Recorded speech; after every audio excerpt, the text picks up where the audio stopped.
How's it going, guys? It's Victor from Spartan, and I'm here with Noah and his new transition that he just got, and we're going to do a quick bike check with him and hear his opinion about it.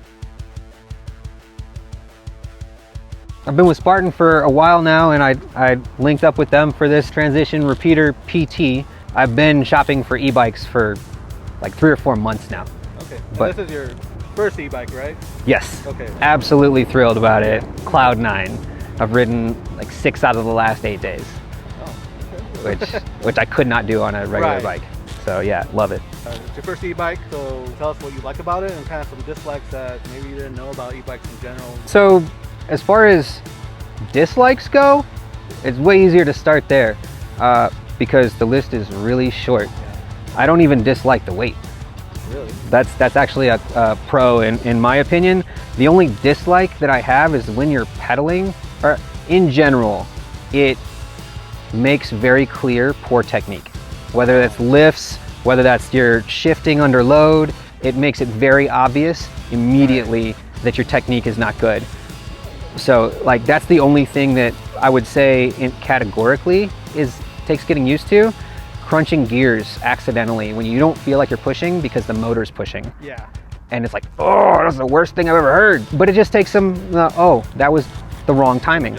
And cool. But other than that, the weight is awesome. The power on this thing with that SRAM motor is amazing. I do not ride with it fully tuned because you can, Full power. yeah, I tune it down to about 85, 90%. Okay. Do you know how much it weighs? About 50 pounds. 50 pounds? So, and I was riding a pretty heavy enduro rig already. I had a Gorilla Gravity.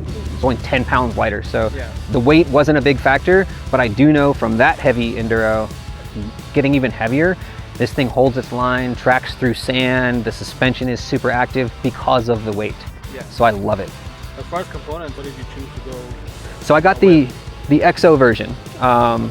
And so the higher the two specs, but I mean, there's like 1,200 between them. Yeah. And I was like, at that price point, I'm gonna just get the nice one, you know? And so yeah, I got the Vivid Shock. That thing is the closest thing to a coil that I've felt outside of a coil, which I've ridden coils for 5 years. That's what you have on your enduro bike. Yes, so I have a push coil, and I have the same fork but at 180 on my enduro bike, and the first time that gets broken down, it'll go to 180. Yeah, of course. Yeah, but I mean, yeah, the power delivery, the shifting is buttery smooth anytime you're not being silly with it. Yeah, I don't like the auto shift that much. Really? Yeah, it's one of the huge selling points. Yeah. But auto shift for me is only useful to and from trailheads. And for me, it's a mile to 2 miles to ride to a trailhead from my house. Yeah. And so I do use it every time I ride. I just don't mountain bike with it. And there's a lot of fine tuning you can do. And I only played with it for a few days. So like maybe my issue with it was when you go to do a punchy climb or a techie move, it would tend to shift right around that point. Okay. Because it tries to shift when you're not putting loads. So if you're pedaling and you pause, it'll shift into the right gear for you. It's perfect, It's intuitive, unless you're trying to do a punchy little climb, in which case that first 2 or 3 really strong strokes is trying to shift. Oh. And that's why I don't like it. So downhill single tracks, smooth, flowy, it's fine for those. Does it search a lot for the right gear? Or No, it is. Okay. Yeah. Pretty crisp. Yeah. No, everything about it is crisp. The handling is crisp. It wants to track a line for you. Yeah. So even in understeer situations due to washout, like it wants to bite back and right itself for you if you just stay with the bike. It's pretty phenomenal. I've never felt that before.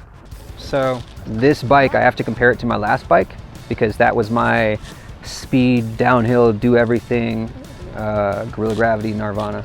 So coming off that, I wanted something that was going to be as indestructible and make me feel as capable when I'm doing crazy stuff. The tunability on this platform, I think hands down is better than any other platform out there. Like I said, I was shopping for 3 or 4 months. Right. And this is the first bike that I was like, this checks all the boxes. Yeah. I do think that this part down here definitely needs some re-engineering. This is a rubber pad, and I see no reason why it wouldn't wrap around this, but on both sides, I've actually broken in one ride the carbon around this bolt that goes through the motor from what would have been a bash guard strike that wasn't worrying at all. And because of this design, it wasn't a bash guard strike, it was an actual physical damage to the frame. Or the batteries in the shift pods and the dropper pods, we reached out to the manufacturer on that already, but the batteries are dying and they're supposed to be like, I don't know, 10-year batteries or something. Yeah. Right. Well, thank you for showing us around your new ride. Not gonna lie, it kind of makes me want an e-bike, but I mean, I've ridden a few from the shop and available for rent, by the way. But yeah, every time I ride one, I'm like, okay, I need one of these. Maybe not as an oldie bike, but at least as an extra bike just to ride around certain trails. And I'll say this, like as a 100% disabled vet, I have not been in the past 5 years able to ride every day of the week. I just can't. And on this I can, and it's absolutely amazing. So thank you, Spartan Rides AZ. I called up Henry and I was like, hey man, this is what I want. And he laughed and he's like, okay, you got it. And the next week I had the bike. Nice. It was amazing. Well, I look forward to seeing more of your riding, and yeah, let's hit the trails. Hell yeah.